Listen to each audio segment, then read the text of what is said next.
Israeli soldiers have finally started ground raids into southern Lebanon.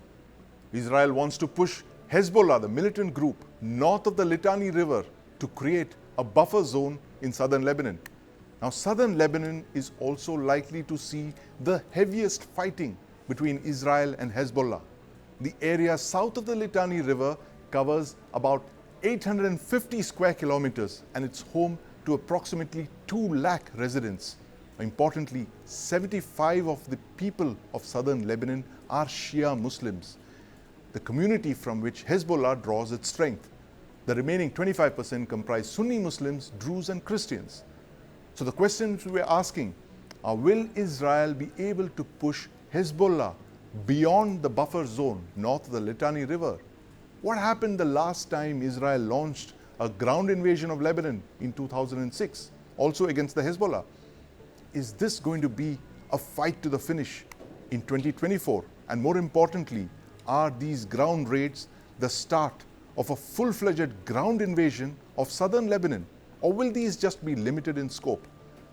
Joining me to discuss this are Major General V.K. Datta and former journalist and military veteran Major Arunikant Sinha. And in the studio, I have with me my colleague Deepak Badana. Gentlemen, welcome to the News9 Plus show. General Datta, I want to start by asking you this. Make sense of these ground raids into southern Lebanon. What are the Israelis planning to achieve with these incursions? Are these softening up operations? Are these probing operations? Or are they trying to create launch pads for a larger invasion or a larger ground invasion into southern Lebanon? We had discussed this particular topic yesterday, and we had, in fact, discussed about the action which Israel is going to take now, right, after the initial launch of the airstrikes and the decimation of the command, control, and communication of Hezbollah.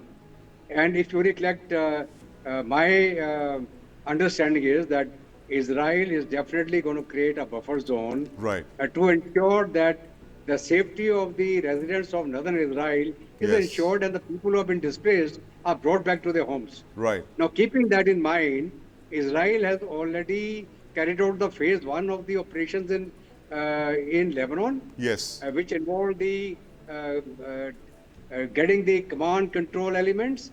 right. Now they are doing the ground action where the entire Israeli forces which are required to launch an offensive into Lebanon, southern Yes. Lebanon in particular, have concentrated in the north of Israel. Right. It's a heavy concentration.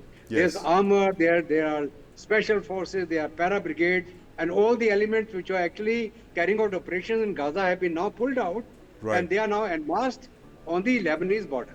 Right. Now, getting such a large force on the border and just sitting idle does not make a sense. Right. Therefore, the ground operations have now commenced. The first probing attacks carried out by the special forces and the paratroopers of the Yes. Israeli forces have commenced. Whenever a paratrooper or a paratrooper battalion or an organization is used, it Yes. is always used to either capture a defile with a link up in mind. Link up Right. means that the mechanized forces will subsequently come Yes. and link up with that force which has already gone in. Right, As far as absolutely. the special forces are concerned, they have gone in to probe and look for any tunnel openings, any place where they're going to have these missile launchers, Right. or where the ammunition emplacement or dumps are there. So Right. these are the pathfinders Right. for the main operation to commence. So this is, I'll say, the phase 1 of the Right. ground operation. Of the phase 2 of the Israeli overall strategic plan has Yes. been launched. That, And right. they will now slowly Yes. and gradually. So these are gradually probing progress. operations. Yes. So very Yes. important observations there, General Datta. And who else but General Datta, who's served, who's actually been a veteran of the 1971 war. I want to ask General Datta about that war later on. But this is important, that these are probing operations meant to actually assess what the ground is like in southern Lebanon. It's one of the most heavily defended war zone theaters. But Deepak, the interesting thing about Lebanon is that they say, Mark Twain had that saying, history never repeats, but it rhymes. Yeah. But if you look at Lebanon, it's almost history repeating itself. This is exactly what happened in 2006, just 18 years back, when you had Israel going in because some of its soldiers were attacked by Hezbollah. They launched a full-scale ground assault, and that war lasted 34 days before the ceasefire was called. I would still say that history is kind of rhyming, because this time Israel seems to have both the preparation and the intent Yes. to do what it wants to do. You are seeing them going about it in a very structured and very organized manner. Right, right. And I don't anticipate the sort of casualties that the Yes. Israelis faced the previous time. Right, right, absolutely. And but talking about 2006, we have with us Major Arunikant Sinha, very interesting background, Kargil veteran, left the army, joined a TV channel and covered the Lebanon war for the TV channel. Major Sinha, welcome to the News9 Plus show. Tell us what the 2006 experience was like for someone like you from both sides. You saw war from the military and then you saw it as a journalist. Describe to us why the 2006 war was such a unusual kind of war, because bear in mind, we were just discussing how Hezbollah is literally a conventional army. It has the kind of equipment that conventional armies use. They have ballistic missiles, They have numbers anti-tank and missiles, organization. and they have a full-fledged military at their. But Major Sinha, without much ado, tell us what 2006 looked like as a journalist. Oh, right. Sandeep, it was a very different war to start with. The difference over here, of course, is that was almost, immediately. This time around, they are going in almost after an year. Right. 7th of October, if I Yes. remember correctly. So clearly they had a lot of time to work it out. Actually, they are going by the lessons of the 2006 war. The Right. Vinograd Commission, Eliyahu Vinograd. Yes, Vinograd. yes. But tell He us, had- Major Sinha, tell us what the lessons of the 2006 war were and how is Israel going to implement them in 2024? Because I heard when I was in Israel last week, they said, listen, Hezbollah is a war that we have been preparing for nearly 2 decades. This is our plan A, and we're going to go after them this time. But tell us what the lessons were from 2006, which they're likely to implement now, almost 2 decades later. So the Vinograd Commission clearly states that that it was a serious missed opportunity. That's how it called the Second Lebanon War. Right. Amongst the two things, couple of things which they said. I'll just stick to the point which is relevant over here. They said that the decision to react immediately Yes. limited Israel to just 2 options. Right. Either a standoff or Right. an all-out invasion. Okay. And it wasn't prepared for an all-out invasion. Right. So you see the way they have gone about this, first of all, Yes. and it's beautifully orchestrated if you look at it. The decapitation of the leadership didn't start with with the Haniyeh in Yes. July or with Yes. it actually started in May with Right. with them going after with and that is pure divinity. I do not know how that panned out, Right. but with Resi, Ibrahim Resi, his death. Yes. And all of a sudden, somebody who had been very heavily invested upon and was supposed to take over, that's the word between him and Yes. the current leader's son. Yes. Between them, one of them was supposed to be, so what we were being told, was going to be the next supreme leader of Iran. And all of Yes. a sudden, that leadership is gone. And mind you, Resi had very good relationship with China, with Russia. Yes. No, important point there, Major Sinha. The fact that, the lessons that Israel learned from the last war in 2006 was not to rush into a war immediately, but to take your time. And that's what they seem to have done this time around. Waited nearly a year, launched these special operations, those surgical strikes, this decapitation operations, and all of that. And now they are ready with the final phase, which General Datta outlined for us, which is the ground assault, phase 1 and phase 2. But Lev Aren joins us from Israel. Lev, welcome to the News9 Plus show. Lev, I was in Israel last week, and I can tell you this, that there were friends of mine who were reservists in the IDF who literally picked up bags and disappeared because they had got their call up to go to the northern front. What's the situation like right now in Israel after the decapitation of Hezbollah and this northern theater that seems to be opening up? I think the biggest achievement of Israel right now is that Hezbollah does not even know which of its officers is an Israeli agent or a loyal soldier of Hezbollah. Right. And once we have achieved this, everything on the ground is a bit easier, because on one hand, you see that Israel is not even rushing to the Litani River right now. Yes. It takes like Yes. 4, 5, 6 kilometers, depends Yes. on which front. We brought 98th Division. If it was in India, it would be called the Agni Division. It's like the fire division, Yes. which got a lot of experience in Han Yunis. And the fact that we don't speak too loudly and we let our best units speak on the ground, as Right. well as our intelligence and air force, it is a huge difference. Yes. And in a way, the Israelis, we are quite used to the fact that from age 18 to 21, we are in the army. Yes. And after this, in 24 hours, they can call us whenever they want, the army, and we are more than willing to defend our country. So in a way, this is like part of the psyche of Israel. And Right. as you have witnessed, when the war with Hamas started, 3 lakh Israelis just came back to Israel to be a Yes. soldier. So this is like Right. part of us. Right, very unique military, and of course, what an exceptional fighting spirit that Israeli civilians show, because they're all trained soldiers, and we forget the fact that Israel is a garrison state for reasons that you just have to look into history.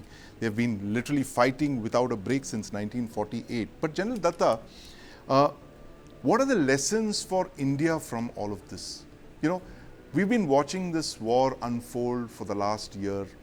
You've been a member of the Indian military and of course disaster response as well. And before that, you've been involved in very interesting agencies, special forces units.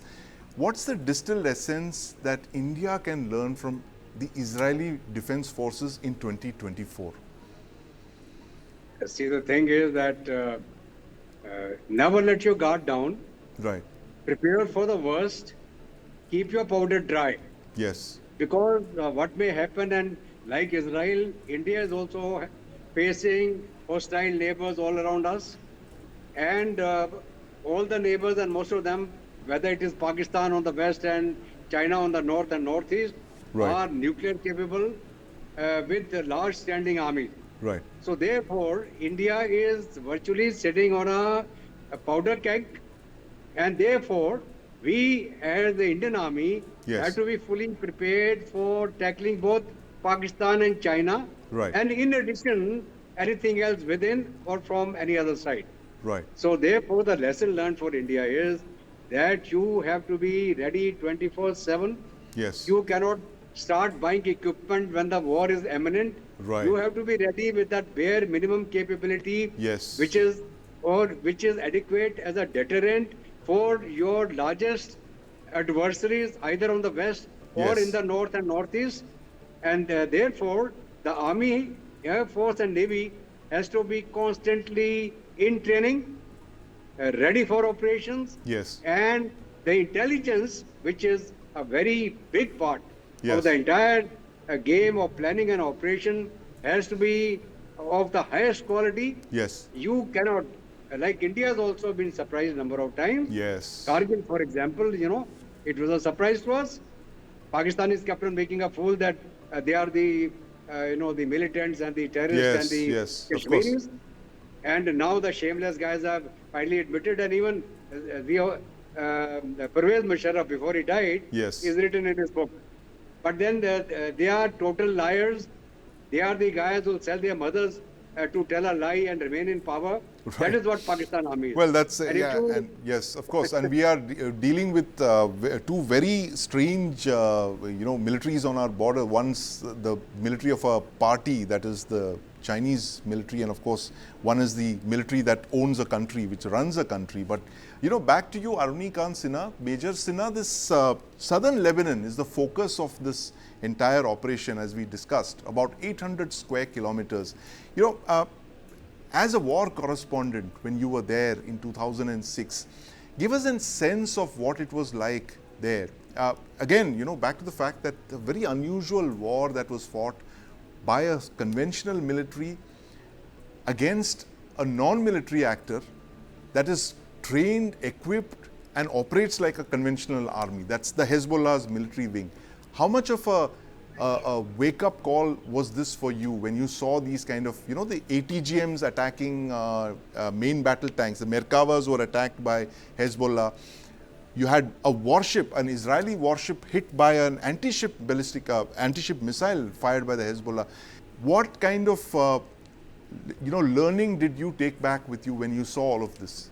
Describe for us very swiftly. Well, Sandeep, to start with, there were also a few Indian Navy warships, and we were actually taken in by INS. You remember Operation Sukoon, I think, Yes, if I'm not wrong, yes, that's what yes. it was called. This Operation Sukoon, yes. But give yeah, us it was the quite military a side of it, the Israeli Defense Forces side of it. So we went till Ebdesaki. In fact, we had taken a vehicle. It's kind of in the fog of war. Right. People on the border really thought it was really terrible back in Beirut. Yes. And people in Beirut said, "Oh, hang on, why are you going there? You know, there are going to be potholes." Yes. There were potholes, but the Right. roads were fairly navigable. Right. And on of course Lebanon side. Yes. And even back then, Yes. kudos to the way the Israeli army functions. Yes. It was pretty much pinpoint. What Right. they were doing back then was pretty much pinpoint. It was not, and again, we were staying with the UNIFIL. Yes. There was an Indian armored corps regiment. Yes. No, or was it a mech regiment? It slips my mind. One of the boys were a couple of courses junior to me. We Right. stayed with them. We were able to get an insight on what's going on in the other side. It's pretty much pinpoint, Sandeep.